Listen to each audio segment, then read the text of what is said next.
A warm welcome to you, Bharathi Garu. I must say that I'm so happy I could persuade you to be on my show. Somebody who doesn't like to be interviewed, I feel it's an achievement. Thank you, Shilpa. It's an honor to be on your show. Thank you. You have hosted us in this beautiful place. I cannot take my eyes off. Everywhere I look, the materials used here to make the Goshala are sustainable, and it has a very warm traditional feel to it. Did you have any inputs in how you wanted this place to be? Actually, I didn't really give them too much of a detail into how they should do it. Okay. I only told them don't use too much of artificial material. Be as close to nature as possible is all that I told them. Okay. Bhaskaranna, who's a colleague of my husband. It's beautiful, and I think because of the cross ventilation, there's a lot of cool breeze which is circulating. And that impact is there when you use natural materials. I think the way the very air feels within the construction, it's cooling, right? And I see this little beautiful calf. How old is he? Month and a half. Month and a half. It's a she. It's a she. Sorry. It's a she. Adorable she looks. So we call her Mahalakshmi. Oh, that's a lovely name for her. We'll meet her after our conversation. Bharathi Garu, you're so simple and so elegant, and last time when I met you, I also saw a few of the practices that you incorporate into your lifestyle to be sustainable. What are the practices that you've been doing for years that you would like to share with our viewers, which are easy and which they can implement and practice on a daily basis? I think three things that I really like and that I think that are easy for anyone to make part of their life. I think grow a little of our own food. It could just be a few herbs. Okay. Just some chilies or tomatoes or any such thing. You don't need much space also for that. Even just a windowsill is good enough, or a balcony is good enough. And this is something I've been doing on and off for a while. Okay. Various seasons. Then I think the other thing is, I think we can all manage a little bit of our own waste. That's very important. Yeah. Yes. This is something that I've been trying to do for the last 1.5 years. Okay. Where we've experimented a little bit and things like that. I've also asked other people how they do. Okay. And the third thing I think would be, if we can make a little bit of our own food. You mean cook our own food? Yeah, a little bit, at least, because you know what's going into you. Yes, that's true. And you're in control of what's going into you. Right, so both nutritionally and then cleanliness wise and. Right. So when you said that everyone should at least grow a little bit of food, what is the idea behind it? How does it change a person? Like when I say grow your own food, I mean you can actually see it from a seed become something, and that's kind of a miracle actually. And it sparks a great amount of joy in us. And then when we use that to make our own food, food sustains us, right? Food is what keeps us going. It's such a wholesome cycle. It feels really good to be a part of it. And depending on the place we have, there are everyday things that fruits like papaya, like we've planted a papaya in a pot. In a pot? In a pot, and then we got it out onto the ground because the fruit wasn't coming. We tried growing some corn in pots again. Corn in pots? Yeah. Okay, never heard anyone grow corn in pots. Yeah, a little bit only. I mean, because how much actually does one person eat beyond? Correct, yes. And then little methi leaves and palak leaves and. And do you also think it's important if you have a child growing up in your house to introduce this connect with nature and help them see the whole, germination to becoming a plant to being able to cook and eat? Yeah. I think when the kids are really young, they do get fascinated by this. And when the kids are probably in their teens, they just don't have too much time for you. Right.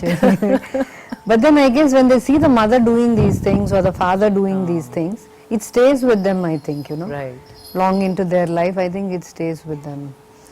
I feel the same because as a child, they are, as you said, intrigued and they find this interest. But there's a little time in their life where they try to figure out themselves, but then that always stays with them and comes back to them eventually when they grow up and probably become parents too. One thing that I always remember my father-in-law telling us, Okay. you know, he used to grow a lot of trees in the agricultural fields that we have in our place. And people used to tell him, why you growing trees? Because if you grow crops is far better than trees. Monetary wise? Monetary wise, or you know, the season, the cycle is also much shorter. Correct, yes. For a crop than for a tree. Right. He used to say, it's an investment for the future generations, he used to say. Wow. That is so insightful and you know, he has that vision, far sight. Yeah, I think he must have said it just once or twice, but it stayed with me. So like that, I think the way we think stays with our children. Absolutely. Wow. And for you to become the way you are, being conscious, did any of your childhood experiences add to it? Yeah. Talking about childhood experiences, I remember my grandmom, when we were really young, when they get bananas from the market, they'll wrap it in newspaper and then keep the newspaper in place by tying some thread or something like that around it.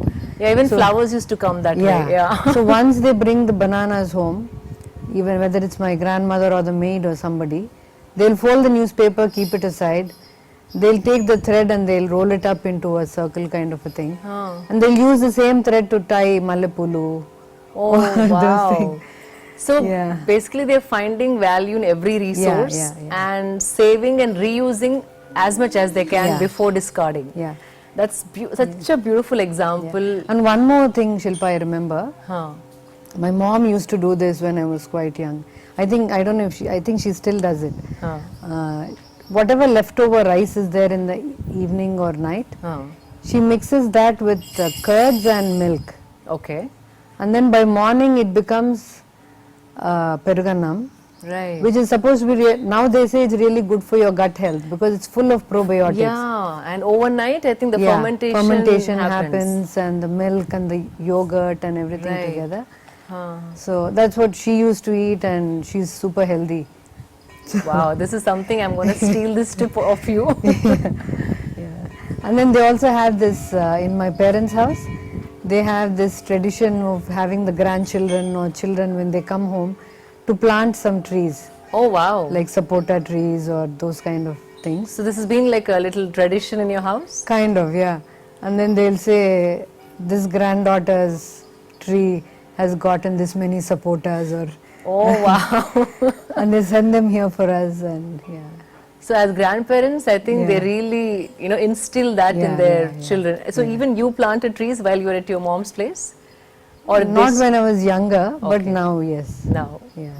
I'm planting now in my house. The same sapota tree that she has, the seed I got here. Okay. And we grew the sapotas, I mean, it's a sapling now. Okay. But from the seed we got it. Oh. That's really, again, something because sapota seeds are hard. Right. So to try and get them to, come out and... Must be a very good variety. Yeah, it's a good variety. It's a native variety again. So you have names for the tree, like any of your no? Yeah, the one in my mom's place they have. What do they name? Varshamma Chettu, Harshamma Chettu. Oh, how sweet Tani is that? Papa Chettu. So your daughters Sid's Chettu and things like that. So they name the trees against who planted them. Yeah. How sweet is that? I think these are the simple things that every household can instill in their children, whether grandparents or parents. It connects the kids to the plants. Right. And then actually makes them eat healthy also because it's coming from their plant, they might as well eat it. Absolutely, I agree. Even I do a small natural farming and whatever comes, there's no way I'm going to get them to go for waste. Yeah, because they're so precious. And also I think the taste is very different when you grow it yourself. Without really tampering it with too many fertilizers and pesticides and added chemicals. Wow, this is beautiful. So Bharathi Garu, we covered as to why you think growing, a little bit of your food is important. The second one you said was segregating and managing your waste. Can you elaborate on that?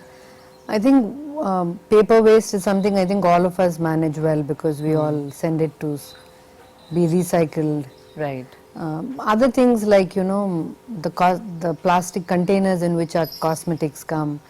For some people who get packeted milk, the milk packets. Right. Those kind of things, if they're segregated, the people who are working at home or somebody can sell them and at least instead of mixing it with the regular dump. Because then all this dump mixed together goes to the landfills and then it's even for those who are segregating it there, it's very unhygienic and I heard most of the children are put to such kind of works. It's very inhumane also. So since we are the ones who are using it, at the source itself, if I can segregate it, it becomes less messy. Absolutely. It becomes less cumbersome. And I think all the resources will go back into where they belong and, doesn't become trash. Yeah. And especially the kitchen waste is something that I've experimented a little bit with. Okay. I've heard from a cousin of mine, what she does is, after she does all her cooking, she grinds all the vegetable waste. Oh. So that it becomes easy to decompose. Right. Because peels as they are take much longer to decompose. Right. So I had earlier tried with just the peels and it was taking like 40 days, sometimes 60 days too. Yeah. Whereas with when you blend it and what we did was we mixed it with a little bit of soil. Okay. With a little bit of dried neem leaves. Okay. And then after a week or so we dry the whole thing because it's all anyway powdered form. Correct. We dry it and in a day or two it's ready to be used. Oh, this is very interesting. I've never heard this, but it speeds up the process quite a bit. It speeds up the process, Then another aunt of mine, she was telling me she grinds and then she says the same day she has someone dig in the garden and bury it. Wow. So every day different place and in a week's time it's become... So when you say grind, just put a little bit of water and blend it once in I don't think it even needs water because vegetable waste has its own... Okay. This is another tip I'm going to carry because I compost a lot, but I have 2-3 bins and we cook a lot. Yeah. So by the time 3 bins are filled in and wait for the composting, I have to get rid of the other waste because I don't have any more space. So I think this is a brilliant idea and it's so doable. Then one other thing someone recently was telling me, even cooked food I believe, there are some compost bins wherein you put it along with cocoa peat. Right. And then they were saying within 2-3 weeks it starts becoming manure. I haven't tried the cooked food. Yeah, they do it. In fact, even people who eat non-vegetarian, non-vegetarians also, like even the bones get decomposed, but the cycle is longer for cooked food and meat and bones and all of that. Yeah. It So does. that's something I have to try yet. Okay. I'll need to take that from you. I have a few people who help you to compost different kinds of waste. Okay. They're really hands-on. They help you understand how the process happens, what waste to be disposed in which way, and how long the compost cycles are for every kind of waste. And the third one you said was everybody must cook a little bit of their food. And why did you say that, and why do you think it's important? I think, cooking our own food kind of keeps us a little grounded too because it keeps you connected to your basic self. Right. Because we all need nutrition and it's a very gratifying experience. Yeah, it's a gratifying experience, but it's a very basic level need that we are meeting. Okay, the very survival need. Yeah, that we are meeting. And like I said, we are in control of what's going into it, how it's being done. I think health aspect also. So this reminds me of a question I was going to ask later. But again, what are the few simple things that you would teach your children to become, self-sustaining when it comes to cooking their own food and not depending on these digital delivery platforms? Cooking food, one other thing, Shilpa, what I've seen, how it's helped me in my journey so far. When my kids were school going, in the morning, because I'd want to be with them, I'd make their smoothie for them, their omelette for them, and also make their lunch to pack it to school. They had school lunch, but I wanted them to take the home lunch, which I made for them. Okay. Because I want them to know that they're special to me. Okay. And they're also there, I mean the three of us hang out there while they're sitting at the table. I had a table in my kitchen. Okay. So they'd be eating their breakfast and chatting with me, and I'll be making it there. Okay. It's also a time where we bond and and talk, and they'll tell me this was good or this was not good, or they like this or not that. Or As you rightly said, food is where we bond, and I've seen, few families making it a rule to sit down and have that one meal together as a family. And what you did with your children is absolutely, great, wonderful. Yeah. It's simple things, but then you're teaching so many things at the same time. Yeah. Bonding at the same time, helping them understand they're special to you, helping them also, look into what's going into what they're eating. Yeah. I think that's fabulous. Yeah, the few things kids always say, no one can make this particular thing better than my mom. Yeah. I don't cook too much, but what my son eats, I cook a few. Yeah. But he says, this is not like Amma's taste. So I think what you said is so valid to bond with your children. I think mother and cooking and food goes hand in hand. And we had these weekly ones make dessert kind of a thing. Okay. Weekly ones make the dessert at home. Okay. That my older daughter and my husband, they're both into desserts. Oh, really? So we used to make the dessert for the whole week. Something like a cheesecake or a apple pie or those kind of things. So who makes it? I did. Oh, you did. I used to make it on a Saturday or a Sunday. Okay. And it'll be there till Fridays. Right. Chocolate tart and those kind of things. Okay. Again, family time, bonding time. Yeah. Over food. Yeah. Bharathi Garu, from the last, I think, a decade, I've seen, or we all have seen, a spike in the way we spend money, especially even middle class and upper middle class are aspiring to own and buy a lot more than what they used to a decade ago. According to you, what should one's spending pattern be like, and how should it be determined? Like, what are the things that you should prioritize and think of wisely spending your money? Yeah, I think when it comes to spending patterns, like you said, definitely the spending patterns have changed drastically, and we are buying a lot more into conspicuous spending and that kind of a thing. But I think on a personal basis, what any person I think would be comfortable would be if they spend based on what they need, based on what their tastes are and what their beliefs are. Right. See, if I'm a person who believes in handlooms, I probably will be happier if I buy those. Correct. Or if I'm a person who believes in not buying a leather bag. I mean, I'm not saying I don't believe in buying a leather bag. I do have a leather bag.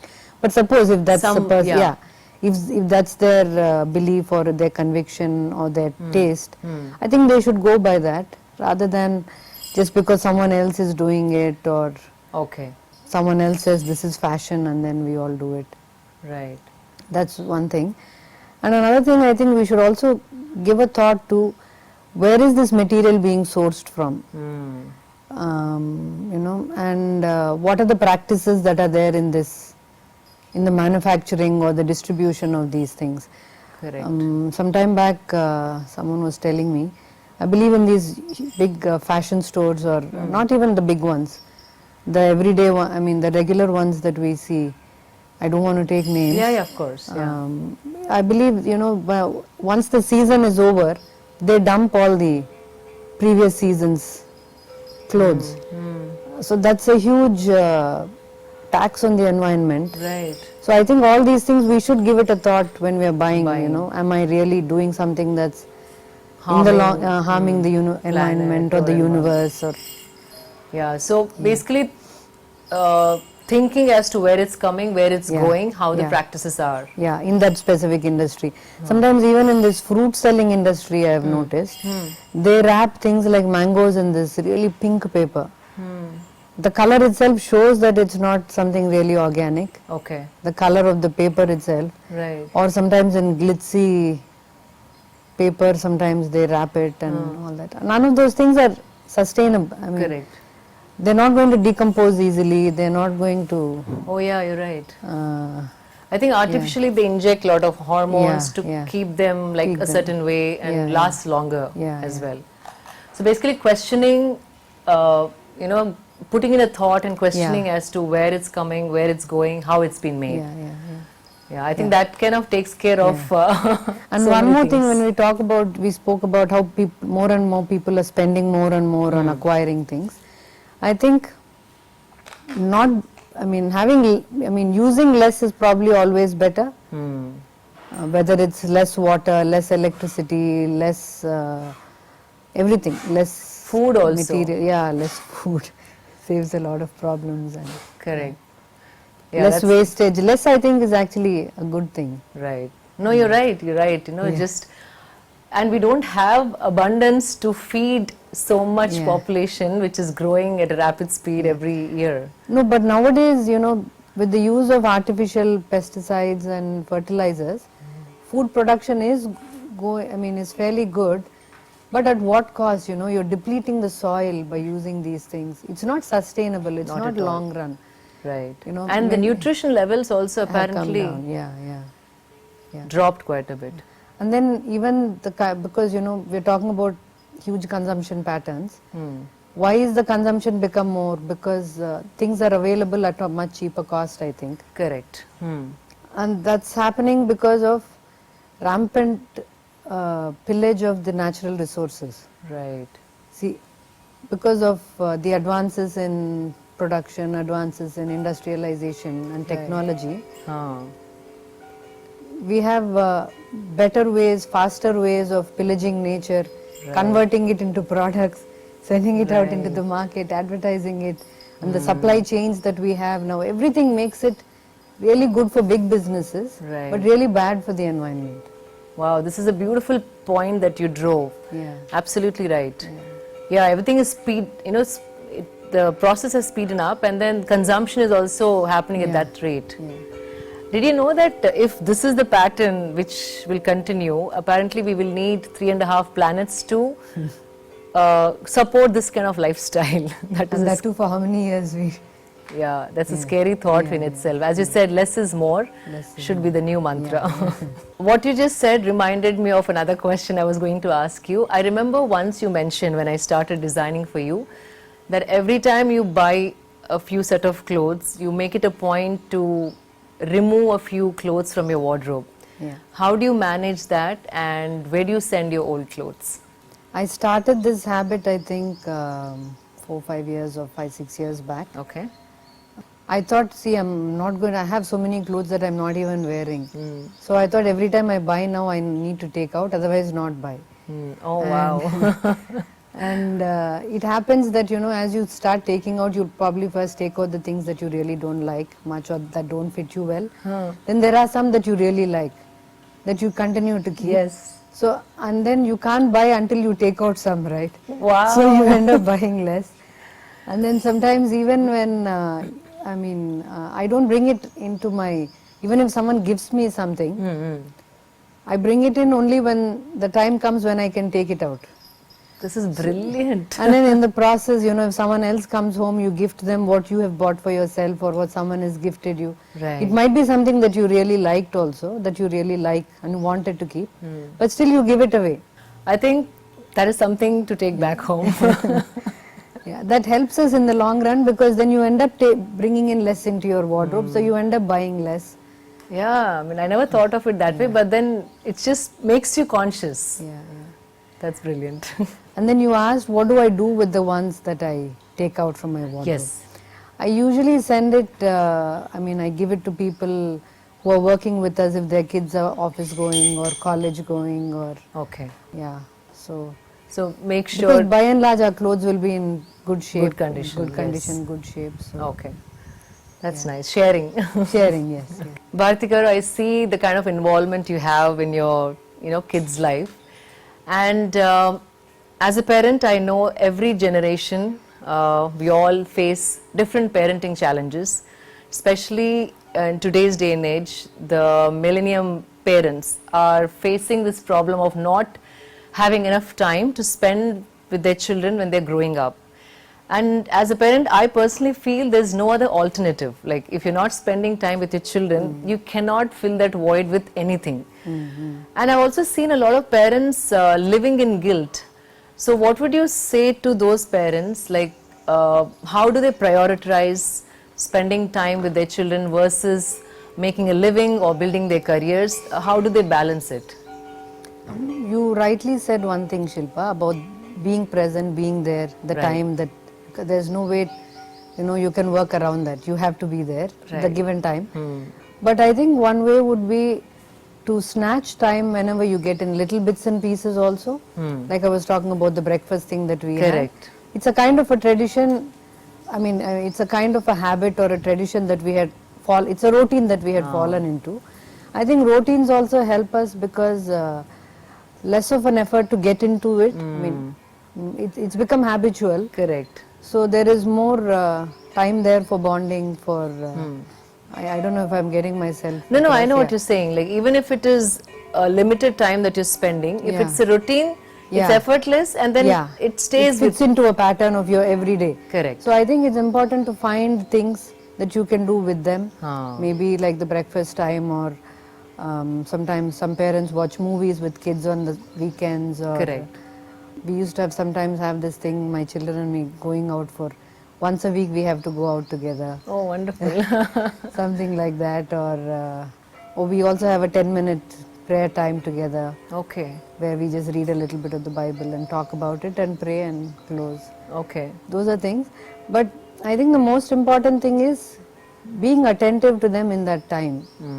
Because we as adults, especially I think at the time when our children are most in need, we are also in the hectic part of our careers. Right. So a lot of things are there on our minds, much bigger things than what the kids are probably facing. Right. But the thing we need to remember is, what we are facing is big for us, what they are facing is big for them. Yeah, at their age. Yeah. You rightly said it. Yeah, and when they're talking to us, when we don't hear them fully, if I'm preoccupied with something from my own workplace, Right. they guess it immediately. They say, you're not listening. They're too smart.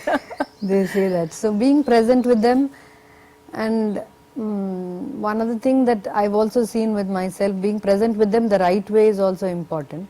Sometimes we can get a little snappish, impatient, because of the press of life, or so many things. What you're going through at that point. Yeah, could be, but that's okay because we are all human. But to come back and to acknowledge it with the children with honesty, I'm sorry. I mean, sometimes we might not say the word I'm sorry, but in our actions we show and we tell them that they mean a lot to us. And right. I think they sense it when they're important to us.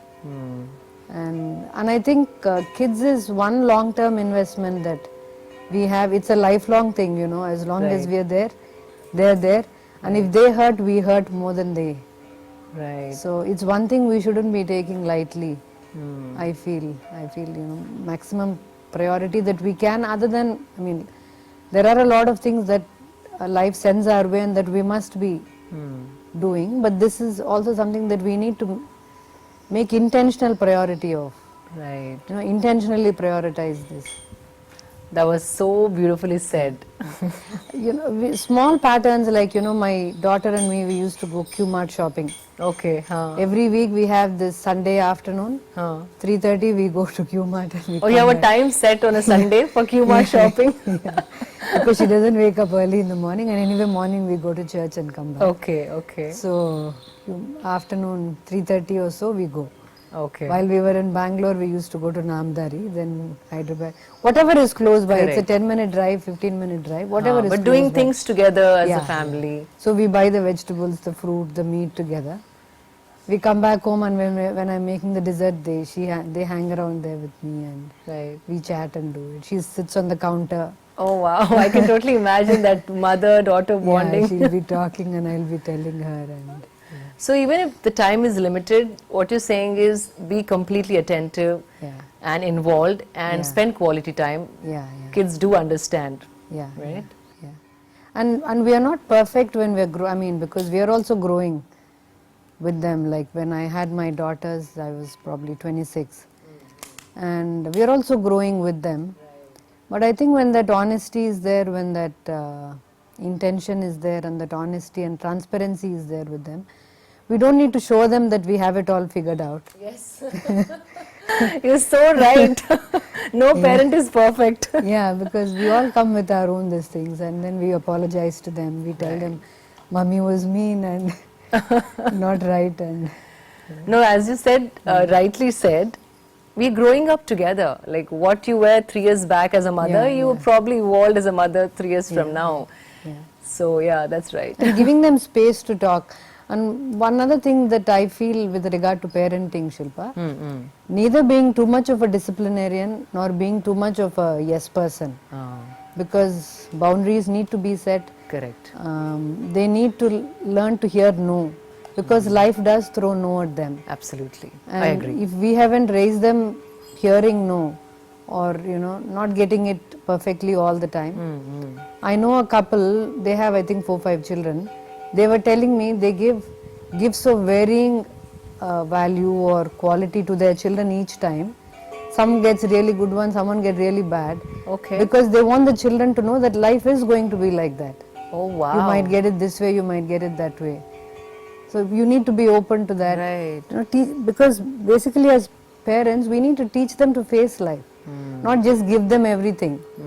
Making life effortless for them is worse, I think, than teaching them how to handle life. So basically, we're not preparing them for the real world. We are cocooning them with yes and giving everything that they need. Yeah. And the other extreme is being too much of a disciplinarian, where you don't consider what they have to say. So find balance. I think we all learn on the go, but then what you said is right. Yeah. We all learn on the go. And each case is its own.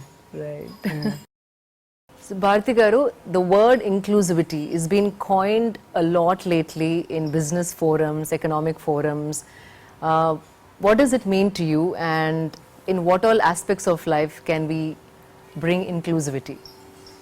I think inclusivity means, bringing in or taking in the thoughts and aspirations of everyone concerned in the equation. Like it can start from home. Where as parents or as children, we hear what everyone has to say, and it could be as simple as setting a boundary for our children.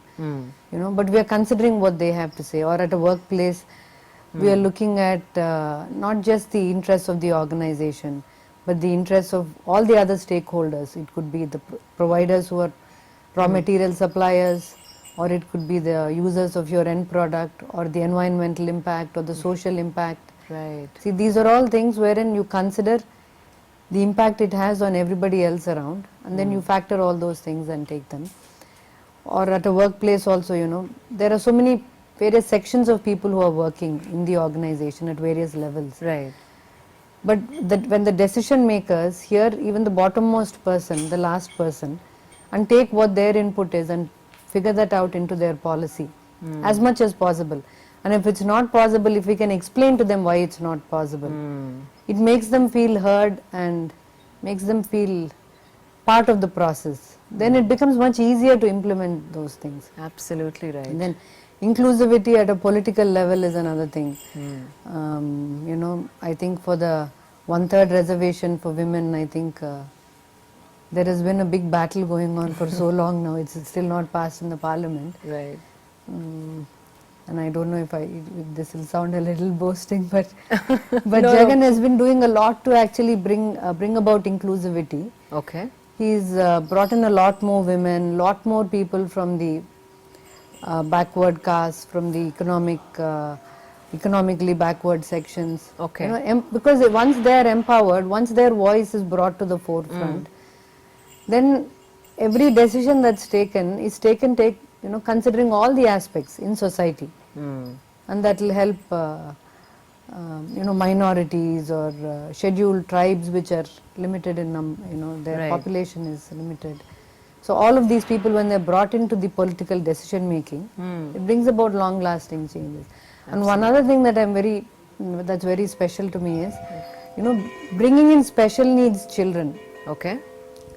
Because into the mainframe of life, wherein we can provide wherein we can kind of evolve livelihoods for them, a way of living for them. I think that's also very there are few places where they hire blind, they hire, like differently challenged people at few organizations. You mean to say so that to be right? they need to be trained accordingly. Okay. And also they need to be, if they can be brought into the main schools. Oh, main schools. Because then that's when they get to interact with all the other kids. Yes. Because once you start interacting with them, you see that they're like any other kid. Yeah. That's right. So Yeah, very true. I think a lot of healing also can happen once you treat them as another normal child. once that they have abilities that are on par with your abilities. Maybe Or just sometimes different. more, or sometimes, different. They're or just sometimes different, more. So Bharati Garu, when you were at Sakshi, there are some really interesting programs which are again addressing farming. And I remember you said during COVID, you are the one who said we should have programs like this. I think one is Inti Panta and the other one is Sagubadi. Along with that, I also want you to talk about the sustainable practices that you have at Bharati Cements. At Sakshi, Inti Panta and Sagubadi started probably at the inception itself. Okay. And we have a very, very dedicated reporter who's very passionate about organic farming. Okay. And I think much earlier than, long before Inti Panta was popular, this guy was working at making it popular, and they conducted workshops and things like that. Okay. And they cover people who grow things on their terraces, in their little yards and things like that. So encouraging kitchen gardens, home gardens. Yeah. Okay. And organic farming. Okay. And natural methods of farming and all that. And apart from that, during COVID time, what we started is something called Pudame Sakshi. Okay. Pudame Sakshi tries to highlight people who are doing practices that are sustainable, who are working, who are doing sustainable initiatives. We try to bring them to the fore and have them speak, kind of giving them a platform. Okay. So that's what we did. And then at Bharati Cements, what we do is for every we mine limestone to make the cement. Okay. And then we plant trees. Okay. Wherever the mining is done, we refill and we plant trees. Is it like a mandatory thing that you must do? Yes, it's kind of mandatory, but we do far more than what is mandated and far more than what many of the other companies do. Okay. I think they must have planted 1 lakh or so saplings. Wow, that's a big number. Yeah, that's a big number. And they grow they grow these trees. And then we also use a lot of alternate fuels. Okay. Instead of using fossil fuels, we try to replace them as much as possible. Like what are the other fuels? Like alternate fuels like farmer waste, like tire chips, like biomass. Those are all the kind of things that they use. Okay. And we also work on renewable energy. We have about 10 megawatt of solar there. Then we have 10 megawatt of solar, doesn't produce 10 megawatt of power because sun is in there 24 hours. And also there are rainy seasons and things like that. And then we also have something called waste heat recovery, wherein the heat generated by the plant itself is reconverted into electricity. Oh wow. So that heat isn't wasted. So that again can be consumed. Yes, it's consumed by the plant again. Okay. So and then our partners are big time into sustainability. Oh, that worked for you well. They're from Europe, they're European partners. They are also big time into sustainability. That's beautiful. I didn't know all this happens. This is almost like close to self-sustaining itself when it comes to energy usage. We have spoken so much about sustainability. What does the word sustainability mean to you? Sustainability, the word means the ability to sustain. Or I guess it's a course of action that if you pursue over a period of time, you can still pursue it without having to give it up. Like, sustainable eating is important because if you kind of eat as you want, there's going to be a time when you'll have to change that pattern. Right. So that means it's not sustainable. Or living within our means is again a sustainable thing. If we don't live within our means, it's not going to be sustainable.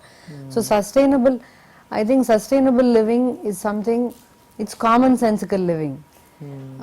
It's what we all should be doing in every aspect of our life, in relationships, Right.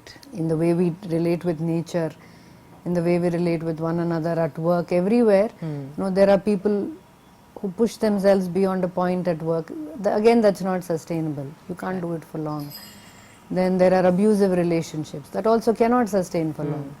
So sustainable means, I think, you need to think, if I continue in this path, can I continue like this and get the same results in the long run?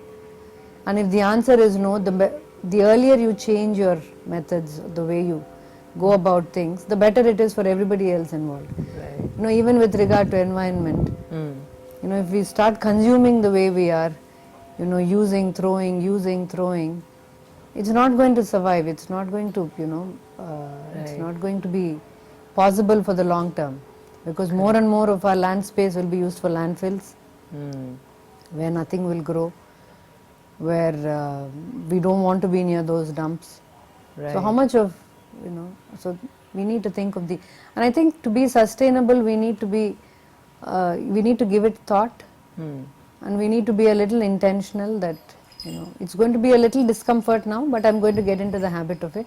Right. And in the long run, it's going to work out for me.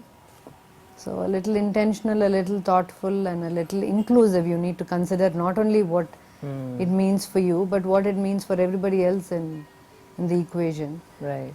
That was beautifully said. Beautifully said. I swear, no one ever spoke about sustainability like in so many aspects.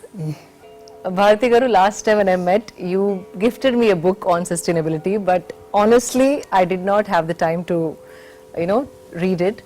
But my question is, when did it occur to you to read up on sustainability, and what learning do you attribute to what you have read? Yeah. I think, I don't think I took up reading sustainability to read on sustainability. Okay. I started reading it when an author whom I read was recommending another author that he reads. He reads Wendell Berry is what he said. So I got one of the books. So I started reading his books, and he writes a lot about how he's an environmental activist actually. And he is a cultural critic. Okay. How our culture is, like we were just talking about the excessive production, the pillage of natural resources, and the consumption patterns that have changed, leading to a lot of waste and a lot of undecompostable waste is what we've been generating. So he's a critic of all that kind of a life. Okay. He's an American, so especially the American life is all about the consumption. It's all about their consumption. Right. It's their lifestyle which is trickling down across the globe. Across the globe. So he's a big critic of that. Then I think it helped me look into these things, how these big companies keep producing at a much cheaper cost, because that's how they push their profits up, and that's how they can push more product into the market. Once they say it's cheaper, more people are able to buy it, more people buy it whether they need it or not. That's right. And what happens is, we are only thinking it's cheap to buy, but we're not thinking what about how expensive are the resources that go behind it. So, so some of those thoughts I learnt from him, and some really beautiful thoughts, like, he talks about how dry, he talks about, I think he's got a farm. There's a bucket on the fence. Okay. And he says leaves gathered there. And then he said he's been walking and then he's been watching in the bucket and he saw the leaves turn into dust. And the whole thing he explained. He mentioned that whole thing, and it's a beautiful process. Correct. And if you see all of the earth, the top layer is all made up of compostable. It's made up of humus. Humus is all nothing but composted material. Right. His writings also, kind of made sense to me. Okay. He's an agriculturalist also. He's an agrarian kind of a person. So I like that. And apart from that, I don't think I've read too much on environment. As you earlier said, like, sustainability is commonsensical life. Is that what you said? Yeah. So I think we really don't have to read much about it, but just apply our common sense. I think we have solutions. Yeah. Right. So finally, Bharati Garu, whoever comes onto our show, I always ask them to take one simple resolution, whether it's on, in your personal life or your professional life, that is steered towards sustainability. Would you like to say something on that? Shilpa, to be honest with you, once you asked me to come onto this show itself, I've started thinking, I've started questioning myself on every step. Okay. And I think just last week we started in our office this practice Okay. of doing away with paper and using the iPad whenever they have to show me some presentation, or instead of giving it to me printed, I told them show it on an iPad. Wow. I think because once you asked me, I thought if I'm going to be talking about it, I might as well be living about it. You're doing a lot already, but I think you're adding more to what you're already doing. Yeah. And then another thing, on the home front, I think probably today, now that I've spoken to you since you've asked me, I think maybe I should look at composting our cooked food as well. Okay. Cooked food waste that goes. So Right. far we've been doing the vegetable waste. Right. I think I should, since you also were telling me that it's easy, Right. that there are people who come and help us, who Yes. can guide us. So probably I'll do that. Thank you so much for making it happen. And Wonderful talking to you, Shilpa. Thank you so much. Pleasure will always be mine. Mine too.